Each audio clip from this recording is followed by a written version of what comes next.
diving in? Dive in. That sounds scary. Well, this blank slide belongs to you. Oh, really? Some people in line. Yeah, good morning, everyone. Thank you all for coming and happy New Year. My name is Danny Felberg with EKT Interactive. And what I'll do is tell you a little bit about what we do, who we are, and I'll pass it along to Bill right here for the presentation. So EKT Interactive is an open gas training company. And what we do is we deliver online content for professionals that are new to the industry. So it could be anyone from IT, HR, sales, really anyone that is entering the industry with not a lot of background experience. So in response to that, we developed our flagship course, which is Oil 101. And that's just an introduction to the integrated value chain of upstream, midstream, and downstream. And as a follow-up to that, we have Oil 201, which just kind of continues those fundamental topics. Now, aside from that, we've been developing a lot of topic-specific courses as well. So we have a welding course, a power course. We're actually wrapping up our refining course right now. And kind of through all of that course development, our community has grown a lot. So we're proud to say our membership is now at over 11,000, which is really exciting. Some of the ways that we engage those members is through podcasts, as well as our weekly newsletter, Energized, which kind of talks about the headlines of the week, as well as kind of provides an ongoing narrative about emerging trends, prevailing topics, things like that. Now, as far as our relationship to UH, I'm actually a product alumni, so go Cougs. But also our president and founder, Mark Stetzer, is on the board of the Industry Advisory Board for the digital media program. Yeah. I think he's been on it for about 8 years now. Since before I came there. Yeah. Which was 7 years ago. Yeah, and he does things like provide seniors with internships, programs, and things like that. Just to wrap it up, I think there's a lot of overlap between what we're doing. It's all about continuing education, adult learning, and honestly, I'm just grateful that we live in a time where learning is so easy, and I think we're just learning better. So, yeah. Thank you. All right, thank you, Danny. They paid for your lunch. So enjoy and appreciate it. So look who's controlling the show. The woman, man. The wife, the woman. Yeah, The we're married. legend. Casey Yes. as well. How many years have you been married? No. I'm supposed to know that. Yeah, it's like 26, 27, something. No, we're at 26. We're coming in at 20. Yeah. Okay, that fuzzy math. Okay. We're over 25. I don't think they would care. No. You care about certain accuracy necessarily. Okay, so basically my background is as a TransMedia producer. So you'll dive more into TransMedia as a production flow, but I basically touched every form of media consumption out there and created and worked on it. I've been working extensively regionally and seeing especially our students prepared for next generation jobs. In that endeavor, we've been working on the healthcare gig share. These kids are amazing! May the best team win. Ever dream of making a video game? Surrender! For healthcare? Healthcare? Is that a call for mercy? There is no mercy in a fight for a job. Ready to fight for jobs in Houston? Health games are fun, immersive, also at the same time highly interactive. Video game is a natural language for millennial and beyond generations. Students, apply for a 6-week paid internship. HR folks, sign up to be on stage to review the final student prototypes. Companies, sponsor a team and create VR, AR, MR prototypes for your enterprise needs. Together, we can fight to make Houston the world's hub for serious game and simulation development. So we have students all throughout the region competing every summer to create video games for healthcare. Have you ever thought of making a video game for healthcare? So all I can say is that things are changing, and we're going to discuss more about that today, but at the end of the day, video game is data made beautiful and highly engaging, and we're at a stage where we need to engage with our data like never before. So it's leveraging our tactics along this route and thinking of all different ways. And in this endeavor, we're seeking to see students paired up with different companies so that they can extend and be a part of our community in different ways. Go ahead, honey, your turn. Who are you? What are you about? We're still honey, yeah. Yes. Okay. Well, as you can see there, I can't keep a job for very long. I've just gone from one thing to another, but at least I've stayed here for No, but a lot of experience, wide and varied life and lifestyle. So I've been in everything from a radio talk show host to selling advertising on radio, and that's really where I got my experience as far as marketing, because it was solid marketing. I mean, that's all you do when you're an account exec, and I actually left there because we started our own business and doing production, ad sales, and things like that. So in film production, I got started at Lockheed Aircraft in Burbank, working in the Skunk Works, if you're familiar with that, working on literally on the stealth fighter. I did what they call systems checkouts for the avionics. I would sit in the cockpit before the pilot would get in there and really mess things up as much as I could, and so that he'd have to figure it out once he got up in the air. Or would I be in trouble if I did that? So believe it or not, I had a top secret clearance. They let this guy out of the stealth fighter, but we're already going on. Okay, you gotta, okay. See, that's why she's controlling it. All right, so voiceovers. I was voice acting as my side hustle for about the better part of 35 years. And this is a little example of some of the things that I did. I was the voice of Jiminy Cricket for several years until I retired. When you wish upon a star. That really? I'd be grateful. But how in the world do you know Pinocchio? Hey, over there, I see him. Gosh, that is Pinocchio. All aboard, Jiminy. Take it away. Oh, my gosh, those two make an ugly pair.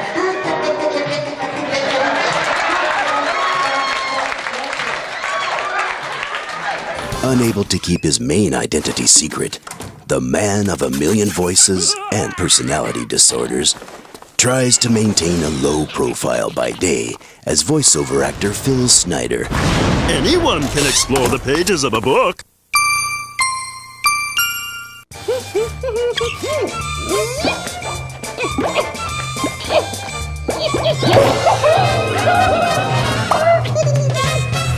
Pinky in the Brain. Sir, isn't it true you once built a giant clothes dryer designed to create a worldwide case of static cling? Preposterous. Columbia TriStar's Wind in the Willows. Oh, stupid animal that I have been! This is the end of everything! I, the popular and handsome toad, the rich and hospitable toad, must languish in this dungeon. Look here, the very handsome man that you are with the lovely mustache. If you could just give me a ticket, I'll send you the money tomorrow. Enough, sir. Enough. And Ronald McDonald's Adventure Series. The name's Pinchworm, and you're going on a little ride. The ride of your lives!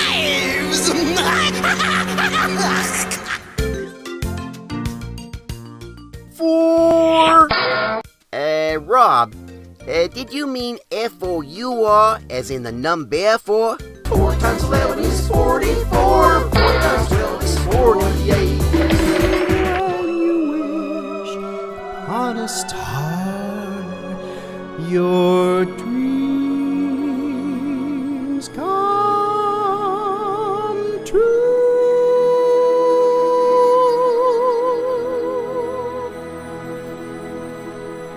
Yep, I still got it. This is, we are in digital media, if you read some of the information about our presentation. And I just happened to notice this morning, and I mentioned it to her, that, the title of our thing is TransMedia Marketing, a New Paradigm. Did you know, Mark, this will appeal to you, the last part of the word paradigm is D-I-G-M, digital media, which is the abbreviation for digital media program. All right, so it's very mystical and mysterious. But this is the accepted definition of digital media is the creative convergence of digital arts, science, technology, and business for human expression, that's you and me, well, most of us, communication, social interaction, and education. So it covers all that, but when we're talking about transmedia and transmedia marketing, we'll give you a definition of that. We'll talk about some real life, real world examples of, got a cross in there, it is not transcendental media. No, it is not. What else? What is it? It's not transmedia. And it's not multimedia. Now, multimedia kind of gets close in some ways, but what it is just telling the same story over multiple platforms, not dividing it out. And we're going to talk about what transmedia is. They are sharing the story over at least 3 media platforms with new content not repurposed and with the audience actively taking part. And another part of that is that there's minimal overlap between the minimal 3 stories that are set out on those platforms. So nowadays, as just Jonah was pointing out with his nonprofit, we are dealing with more platforms than ever before trying to connect to the audience. Remember back in radio, actually none of us were born then, but radio was it, that was it. And then TV came in there and you had maybe 2 media platforms beyond just speaking, and now it's just a plethora of trying to keep up. And in this effort has come about new strategies to help to be able to refine this, especially so we can all keep our plan of purpose in the midst of this, and especially when you're a startup bill, how much this takes an incredible amount of time. How do you curtail your time? Some of the other definitions that are out there: Producers Guild of America, actually the first new title they added as a producer in over 40 years was transmedia producer, because it's become a whole new strategy. But it really again comes back to this idea of, hey, how can we extend our story, not just do the same story, but add to the story. And then because of today's day and age, we need to embrace the audience. You've got to have more strategic angles to enhance saying, hey, audience, I don't want to just tell you stuff, I want you to do stuff with me. At the end of the day, we're heading towards the concept of all of us are seeking that audience connection. It doesn't matter what we're selling, it doesn't matter what problem we're solving, it's how we engage with the people so that we can bring value to them. And this is one of the things we tell our students, is that every company now should have a presence, either on the internet or in some sort of media or multimedia presence. But as a transmedia strategy, that's a little bit deeper thing. So historically, this goes back, and it just started on the entertainment side, but it's crossed over now into all sectors, as we'll see. But it really, again, had to do with the fact that as media got extended, we needed other ways and strategies to reach. So generally, when it comes to kind of the procedural aspects of starting a specific strategy and thinking along the lines of, okay, I know I'm going to reach at least 3 different media platforms where I'm going to tell my story. I know I want the audience to be engaged with it and them to be collaborative with me as much as possible. Well, what do? Well, generally, you're starting off with some type of story. And again, it does not matter if this is serious. It's not an entertainment story per se. You each have your own story, don't you? In fact, how you're trying to solve a problem, where you're trying to do it. You're talking about selling pineapples. Now that's a very unusual story. You're the first pineapple seller or distributor I've ever met, which is pretty cool. And maybe there's fair trade to your story, right? Yeah. I don't know. Is there? Maybe there's something going on in pineapple disease I've never heard about that actually can impact me as a consumer. Well, there's something that gets developed. From there, then it starts becoming, how do I break out what parts of my story are going to work on what type of media? And then encourage in those, not just telling, but starting to engage with and saying, hey, be a part of my story. That's the real success of to be owning part of my story. Whether I have targets on my pineapples now and I put a sticker on it and I'm engaging people saying on social media, hey, stick up our pineapples here and we're going to have a Instagram contest of how quickly can you cut according to the sticker, okay? I mean, there's dumb things you can do, right? That just are for fun and give grab people. This again brings us back to the data, and always we are refining our stories. So really you're starting to develop a lot of different roles that oftentimes overlap, especially in a smaller business, other things that you're doing. Strategically, of course, a lot of this dovetails not only sometimes into the process flow of the actual data of the way you're reaching your financials that cross over late to sales, but again, so that's more of the strategist side of you.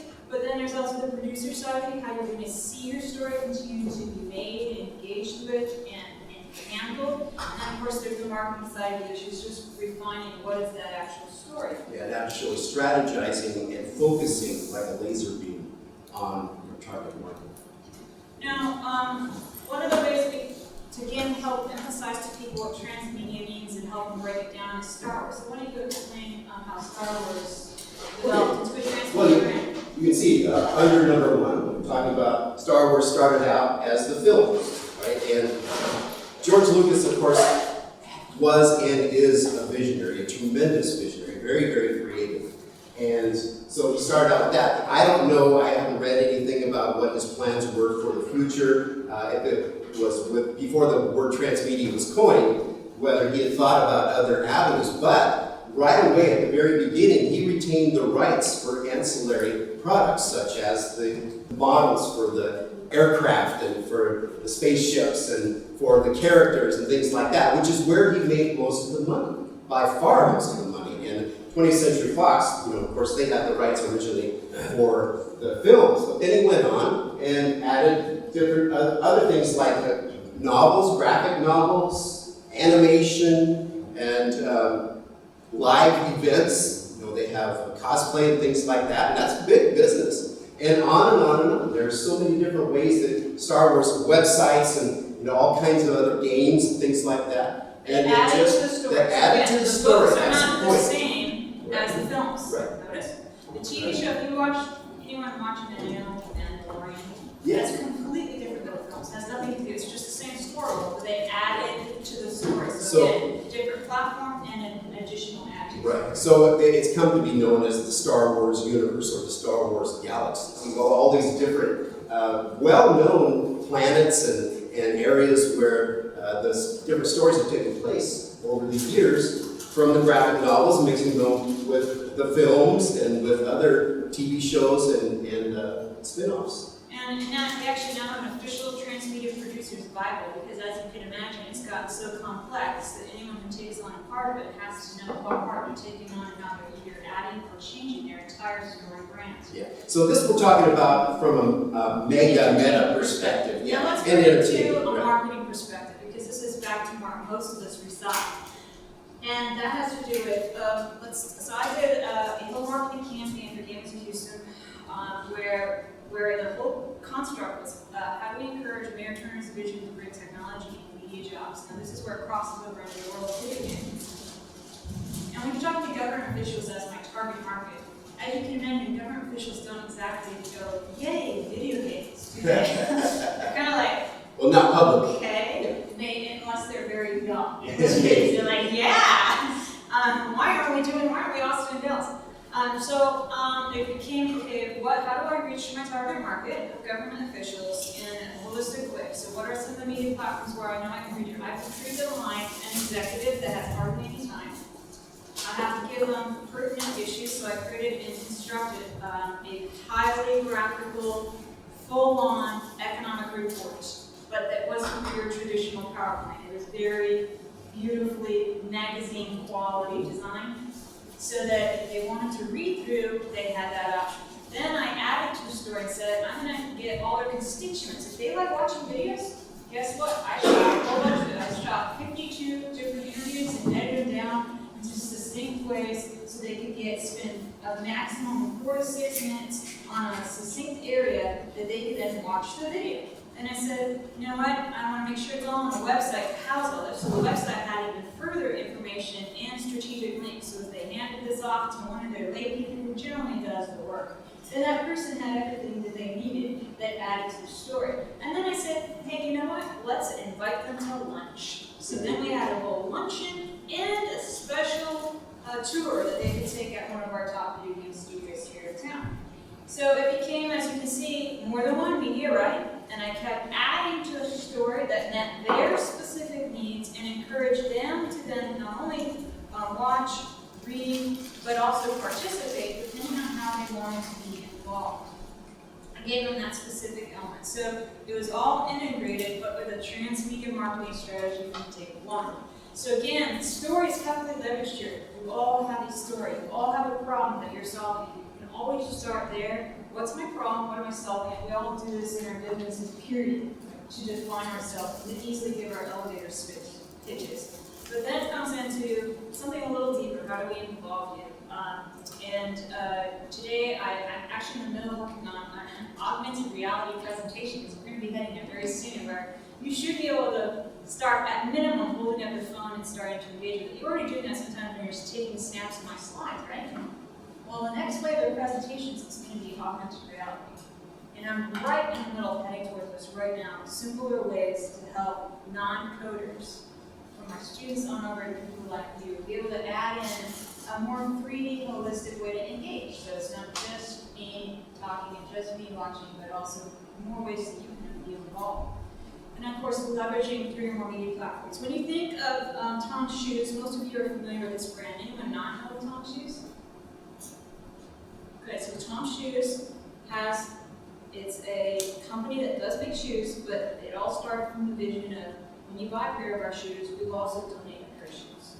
So you have basically philanthropic economic.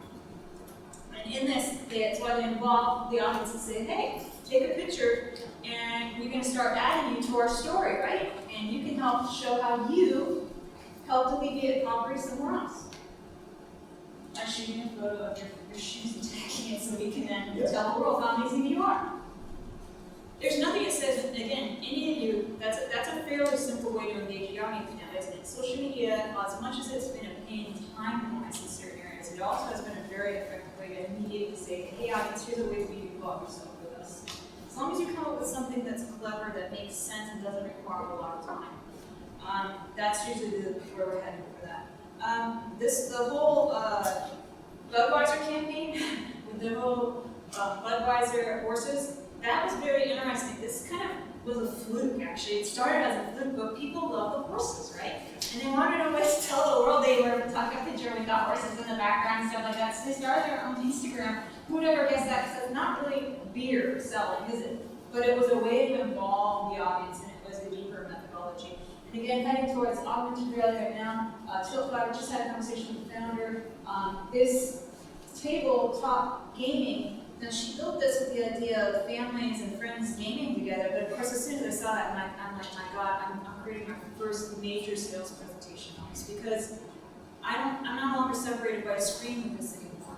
It's cheap enough that I can easily get 4 classes, I can group, we can do an entire flowed, navigational, 3D, involved, interactive presentation, which I wish I had right here, right now, but I don't, because it's brand new. Just wait a few more months to show you, because I'm sure your minds will start thinking as well. Oh my God, if I could fill this out in front of my client, plug my phone to it, and then immediately start showing them, and then letting them point and run around with it.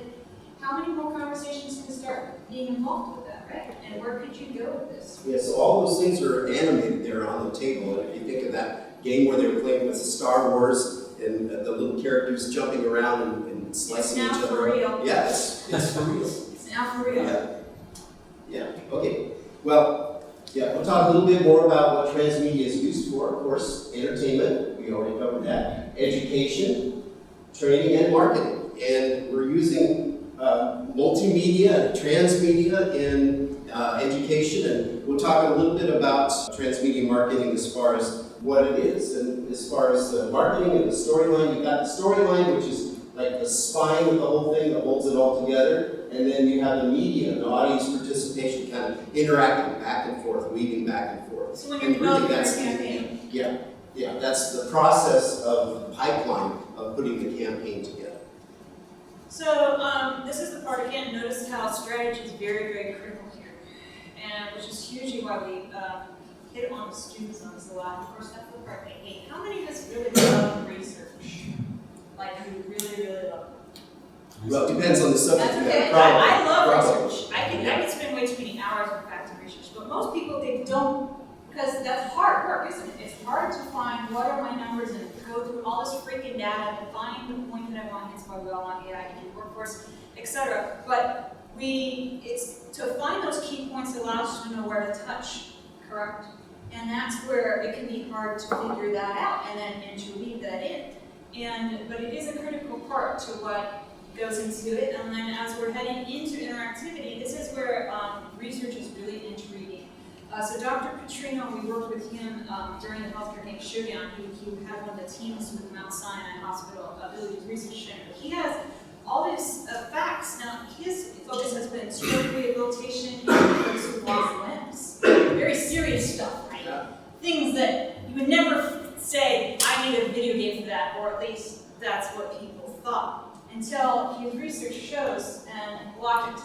but outside of eating together, what's one of the #1 ways that we start to get to know each other and involve each other and start figuring things out when we open up? Well, we start playing together, right? That's why golf and business have been tied together for many, many years. It was a way to play, engage, start a relationship. But it actually has to go back to what he's figuring out here, which is brain plasticity. And where, when you're starting to be involved and handle neuronic activities, when you start to handle play, you have greater retention of information. It's immersion. Well, that's outside the box, right? And so as a proponent of someone leveraging serious game usage, just to realize more than half of the United States plays games. Anyone see the latest AAR report of how many seniors are playing video games right now? Can you guess how many as a percentage? 80. Not quite. But you're getting close. Yeah, we're at 59% now play video games. Now again, they don't call themselves a gamer, they don't think of themselves as a gamer, but they're playing an average of 6 hours a week, and yes, they're on their phone and they're also on Facebook. So it's usually puzzlers type of stuff that they gravitate towards, not like shooters. Guys do play shooters, except for people like me, because I like Assassin's Creed, but I'm weird. I'm usually more on the mom category. They're actually the #1 gamer. Women ages 35 to 54. They do not call themselves gamers either. They don't think of themselves gamers, but they actually are the #1 gamer right now. So when you look at who and how you can train with, in particular, right? Training is huge on this list of serious use. When you want to onboard new employees, as you can imagine, that is a boring process per se. A lot of information coming out of employees. But if you have that an interactive, fun way to do it, then this is where, again, that brain plasticity kicks in, and we're now engaged on the TransMedia side of where things are going. So when you look at the stats on where, again, brain starts going and maturing starts going, when you look at serious use, especially for VR and AR usage, virtual reality, augmented reality, and again, virtual reality, which we'll clarify in a minute what that is. But you see our training right up there, remote inspection, virtual design and engineering. These are, again, very serious problem solving going on. But when you look at where it's going, 75% in memory encoding, meaning, again, plasticity, especially when using augmented reality. And all of us use augmented reality in our phones. Most people don't even realize it. You use a Snapchat filter, that is augmented reality right then and there. Because you're augmenting on top of your reality. That's what it is. And then when you look at the recall ratios of attention in the brain, you're at 2 times over. So, which is why coming up, starting February 3rd through March 16th, XML has graciously partnered with me on the XR Showdown, where we'll have students creating VR, AR, and MR for serious use. So virtual reality is when you put on goggles, you don't see the world around you, you're completely immersed somewhere else. This makes great, especially like oil industry, you need to train people. You are not putting on $1 billion sector, right? And having a $1 million machine, it's much cheaper to put them in a virtual environment and let them crash and burn. And it's all good, right? Because they learned it. Then augmented reality, again, augmented reality, at the minimum, you're just holding up the phone, but there's also special glasses now that are heading into the marketplace. And then mixed reality usually means the difference is defined as augmented reality, you have stuff in front of you, you don't touch it or engage with it. But mixed reality, you start actually touching and engaging with the digital stuff. So when it comes to a media platform or strategy, this is where, again, we are talking about how do you define this out? How do you take your research and your data points and then start to define it out? So one of the ways that we're kind of working on the student factor is usually we will work on defining out their particular target audience, what is their industry reach, and where they're heading, and then start slicing it up. So you can see here an example from a marketing campaign over to an entertainment story. A lot of the sectors are in fact the same, aren't they? A lot of you will want a video, won't you? Because video actually does very well on social media. It's a far higher standard of engagement than a static photo and more text. In addition, live stream. How many of you are live streaming on your phone or have already engaged in LinkedIn's live stream? That's an area to get into. What have you been doing with it on LinkedIn or live stream? I haven't, my wife. No, okay, well, so I help her sometimes. Yeah, she has a blog, a food blog. She's vegan, so she's does recipes and all that. So I've helped her a few times. Yep. So she's interested in this, but she's doing almost. Right. So I would encourage all of you right now, LinkedIn is only doing beta on live streaming, but again, live streaming means that your video is in fact live. You are broadcasting from your mobile phone. So basically, you would log into your LinkedIn. As long as you're approved, so you have to be approved, you have up to 10 minutes to live stream right now. You have a button up in your menu on your personal profile once you're approved. And then you could literally hit that button and say, hey, you want to go live? Yes, I want to go live. Hit live. Well, ta-da. You have that phone out. It's now going up to LinkedIn through your whatever your internet is, wherever you're at, and you are live. And it will send out a notice to all your followers saying, hey, you're live. And you have an ability right then and there to get your audience to what? Interact. Engage, correct? Okay, so it's very good for quick snippets that can be immediate, and usually you want to have something that's impactful, like, hey, whatever your particular business is. What's your business? Yeah. College admissions and affordability. Okay, so you might have something like, there's a brand new law that just got engaged today, and you have the ability to maximize that law to your advantage by X, Y, Z, and if you'd like to make an appointment, talk with me now, right? 1 to 2 minutes, you're done. Okay, this is not a commercial that's fully polished. It's literally just on the fly newscasting to your audience. And it doesn't take much outside of what can I do for my audience, right? What can I do to bring value to them? And as long as you're thinking along that route, you're not monopolizing your channel for dumb stuff, right? Like, oh, I met this celebrity, don't do that, please, that's not so that's where we're headed. In terms of driving platforms really good. You start defining, hey, where's my emphasis of my story?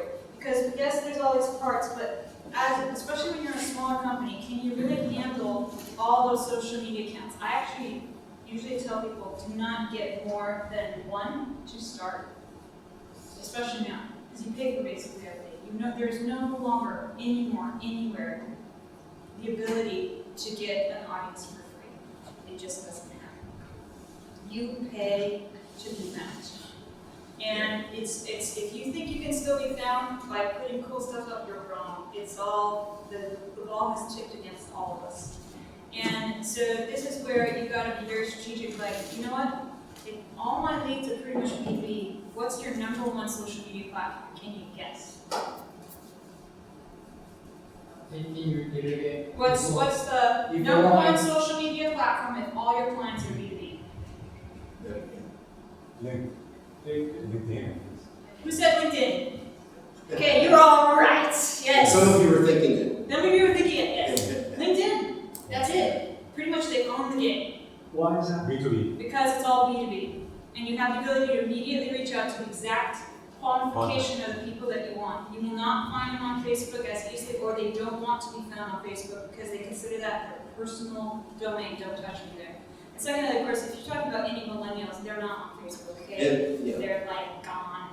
And one of the big advantages of this kind of marketing is that you can really target your audience in a way that was never possible before. You know, I started in radio, and you're just broadcasting. That's what I call it, broadcasting. Now you're talking about narrowcast, focusing on because of AI in the algorithms in these platforms, especially LinkedIn. That's the way to do it. Now, my students, of course, do play this game a lot. Maybe you play League of Legends. None of you? It's actually considered the top video game in the world. There's 65 million people playing this at any one time, at any point in the day. This is a huge game. It's also part of esports because teams play against each other. Nevertheless, as you can imagine, their video game is their driving platform. I mean, that's the #1 place that they are found and engage. Okay, so even as a company, your driving platform may very actually be your product if indeed you are a software developer and have an app. Okay, because that's where your audience is, right? And that's actually what you're selling, quote unquote. But they added a whole bunch of different ways so that people could engage with them. So fan art literally means that people who love the game characters make their own fan art and they submit it, and then they'll showcase it. Like, hey, look at this amazing art by XYZ fan. They're helping to build the story. So that's an automatic way that's helping build the story. And on top of it, the fan gets recognized. So you're getting that. That's incentive too. Yeah. Splash art is beautiful art that's again specialized and adds to story and character development. They do special music. They allow their music to be utilized. So it gives another incentive so their music gets found in a whole bunch of places. The bands write different stories. They have different stories. They're heading into, of course, movie development now and all kinds of other things. And then esports is a massive part of their business now. In case you don't know what esports, again, that is literally people who sit in an audience watching teams play video games live. So just like traditional sports, but you don't actually do it, you just watch. Here, you watch somebody playing video games. So you may have sat in somebody's living room and done that and thought, this is really boring. It takes a special mindset. By the way, the Navy just got rid of their NFL contract because all of the young youth are in esports now. And they moved all their marketing over to esports. Just so that you realize how fast and how powerful that domain is. And I've been working for 3 years trying to get our esports in, but that's a definite decision. As to which media platform, again, there's no right or wrong here. Okay, it's very clearly up to what makes a difference for you and your brand. So again, going back to something like pineapples, you might very well have a really cool thing that could be done in retail that no one in software is going to be able to do. But it's specific to an audience engagement point that you could have. And that's cool, it works. So when it comes to live stream and where we're heading, of course, everyone, you've at least seen the reports for on-demand video. Again, to be clear, live stream means it is alive. And usually you're going to stream through things like Twitch, Mixer. Of course, now I talked to you about LinkedIn. Again, this is because of the video game industry that live stream exists, right? It was after Twitch did 200 million people a month are live streaming. And this, again, mostly the younger ages. And so that's when Facebook went, oh, we should probably add live streaming. And Twitter went, oh, we should probably add live streaming. And it's because of the video game industry that you can now live stream pretty much everywhere. And this is where, again, you have that high rate of being able to see conversions at a higher ratio. And on the business side, you actually be able to impact your audience in a different way that you might not have ever thought of doing. Now, that is different than on-demand video. So on-demand is your Amazon, okay? It's your Netflix. That means that at any time, something already edited, you can watch on demand. So they are distinctly different. And Amazon, of course, has purchased Twitch, which is the largest live stream platform in the world right now. So they do have that live stream side to them beyond Amazon Prime Video. So they have both. They're planning to market on both. When it comes to product development, there are specific elements that go into, okay, I'm going to strategize, I'm going to figure out my industry research. This is very classic. There's actually very little here that's changed compared to your average marketing campaign. Project research, my competition, my target market, my definition, where I'm going. Then we start to creating, well, what do I need to create as parts of my assets? So this is the producer hat. And then the implementing side, which is heading on to what I'm doing to actually implement it at each point, and then of course benchmark it and then optimize so that it comes back to a holistic circle. So this brings us to some of the things that we're teaching and seeking to engage with. And we started getting a lot of requests, especially from startup community, about, you know what, I really could use your help. Either A, you want to hire a student, that's one thing, or you want a student for free.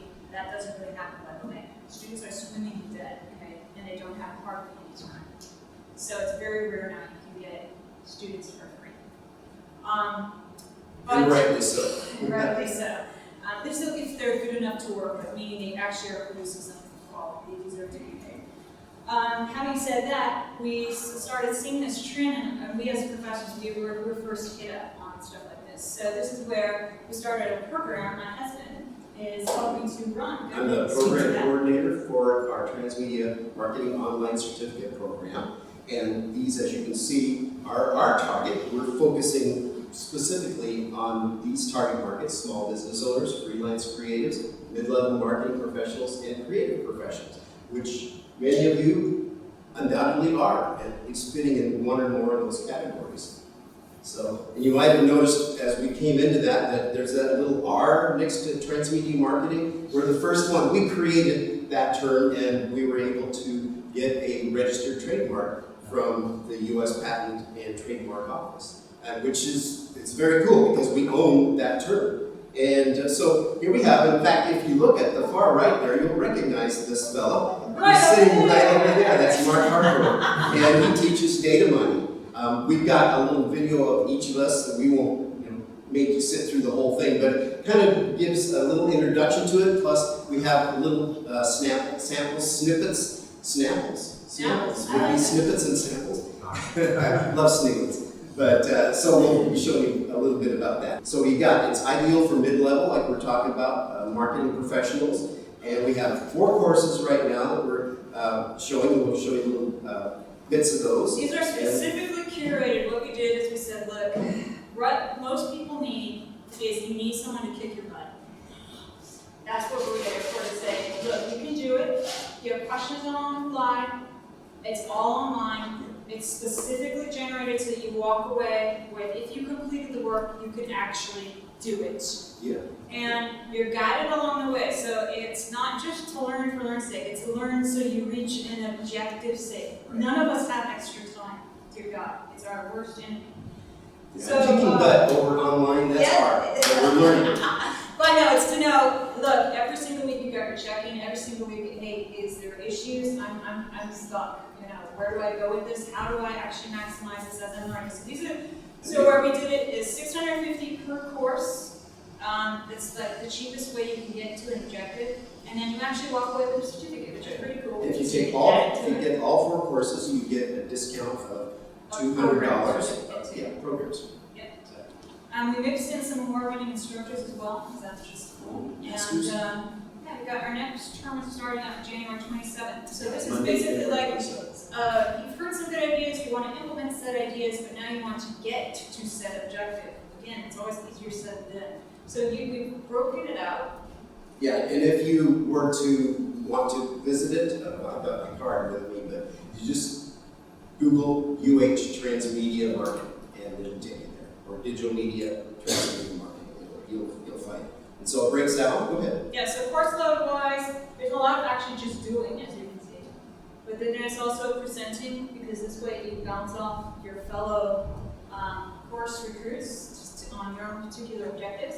And then, of course, analytical, being able to specifically strategize. So, as an example with TransMedia Marketing, you can see how many weeks are dedicated just to breaking down strategy. 5 weeks are straight to strategy, and then we go into actually creating. Again, some of you've never created some of this, so it's where I come in and go, well, this is how you do a live stream, literally, and this is how you maximize, and you've never done a specific video because you wanted to create it for yourself, or handle how do you actually go about writing a script?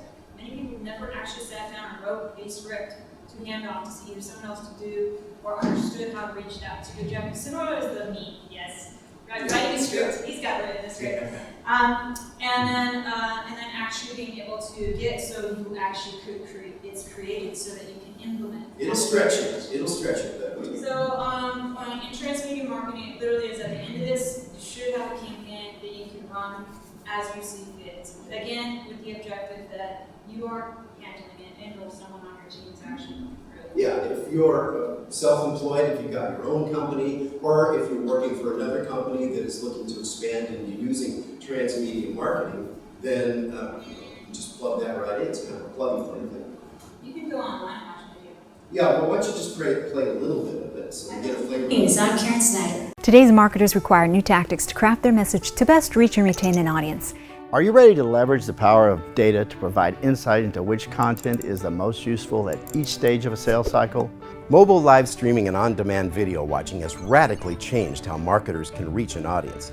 Have you ever wanted to create a content marketing strategy that brings results? Now you can! In my online content strategy course, you will learn how to develop a persona-driven social media campaign. In my online transmedia marketing course, learn how to cultivate communication strategies as you are guided through a development process that includes research and planning, story production flow, content curation, best practices for various media, and measuring success. In my online data marketing course, you'll be amazed by the types and volumes of data available and surprised by how easy it is to organize and gather. In my online video production course, you'll be learning the production techniques, tools, and business of visual storytelling for transmedia, while simultaneously creating an original video production.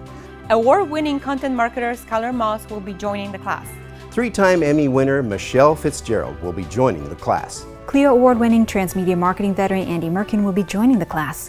12 weeks plus $650 equals one dynamic data mining marketing strategy. Equals one powerful social media campaign. Equals one world-class video promotion. Equals one inspired TransMedia marketing campaign.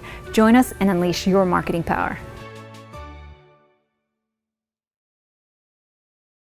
So there, here's an example. This is one of the videos. We're not going to play the whole thing, but he goes into this really so this cool one in terms element of on IBM marketing experiences and is their very whole interesting TransMedia because strategy I think that it's they a did. temporary exhibit. So that's like one of the case studies that we do. I went out and shot it. So then there's my husband's course. Yeah, and I'll just do a little brief introduction today. And again, you can go online and watch the videos and see what it is. But as you can see, I go through the history of film production. It's basically a mini film school. And as much as I can cram in there over a 12-week period, you start out learning how to edit, and I provide all the assets for you for the editing. You learn how to create concepts for your story. Now, whether it's a marketing story or whether it's a nonfiction or fictional narrative, and then you learn how to storyboard, how to pitch it, how to put it all together in a script, and then how to go out and shoot it. And so everything that we do in the labs, we have lecture in the labs. So the lecture courses, the academic side, and teaching you how to do it and bringing you through the step-by-step process of creating your own, what ultimately comes to be a script for visuals. And then you have hands-on practical experience of editing and creating it, shooting it, and then bringing it back on your computer and editing it in Adobe Premiere Pro.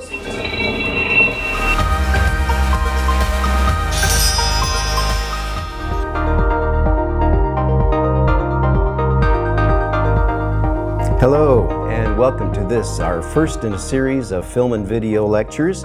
I'm Professor Phil Snyder, and today we're going to be talking about visual storytelling. Now, those two words go together really well and they have their own meaning, but I want to really concentrate on the two words separately first. Visual. When you're writing a story, whether it's for a feature film or for a video or for a commercial even, you're telling a story visually.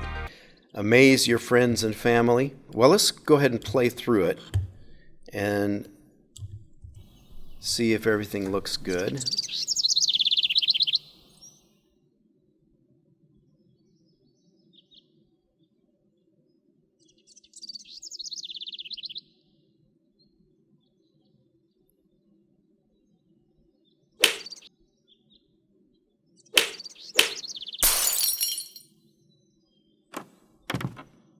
All right, so yeah, that's looking pretty good. Professor Monica, she is involved specifically on deeper constructs to social media campaigns and how they dovetail into your overarching how to handle a lot of these platforms. Again, more of the details that go into what and how they behave, especially when you're adding in your own content-specific strategies.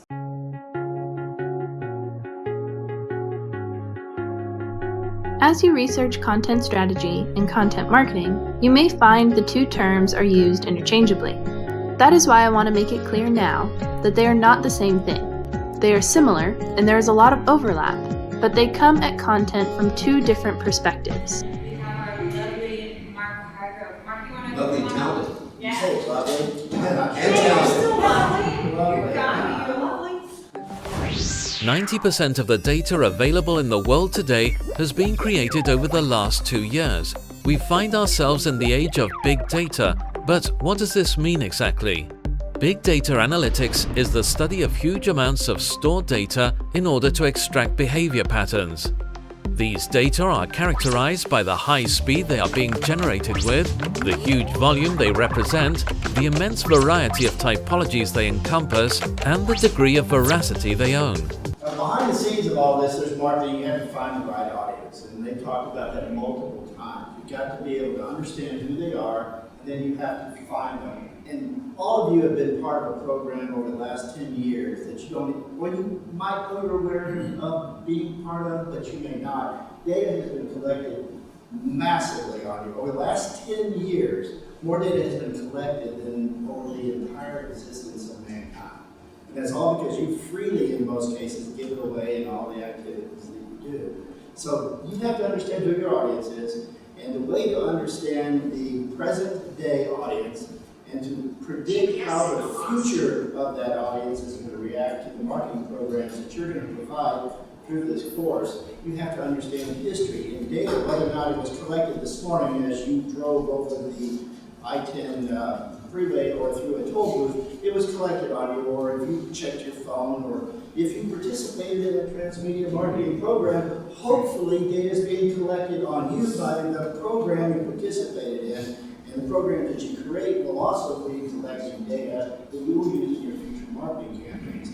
Well, that's what this is, that all that data that's out there, or a large portion of it, is already available to you as a marketer. In many cases free, right? And many of it is, well, actually the programs that you use are very expensive, but they are provided to you in many cases for free through public libraries or for the University of Houston. And don't tell anybody this, but as long as you're on campus with your computer and you are connected to our system, you can get into certain programs like RevUSA or Simply Analytics, and you can use the data mining tools that actually your taxes are paid for anyway, not just the students and their fees. This is a state-run school. That's worth the cost of the tuition right there. Yeah, so go hang out by sitting in the library, or just sit in your car in a parking lot like some kind of weirdo with your laptop.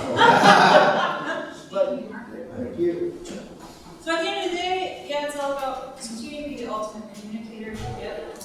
Yeah, it's the end of the day. It's the end of the day, baby. These people got work to do. Yeah, you gotta go out there now. You're pumped. You're gonna go out there. So let's go ahead. There's technically we have till 12:30. So if there's any other specific questions you have that are more specific to your needs, now is the time to raise them. There's no such thing as a stupid question for us. Except for when I ask it. Yours is the least general one. Oh, that's right. Yes. But nevertheless,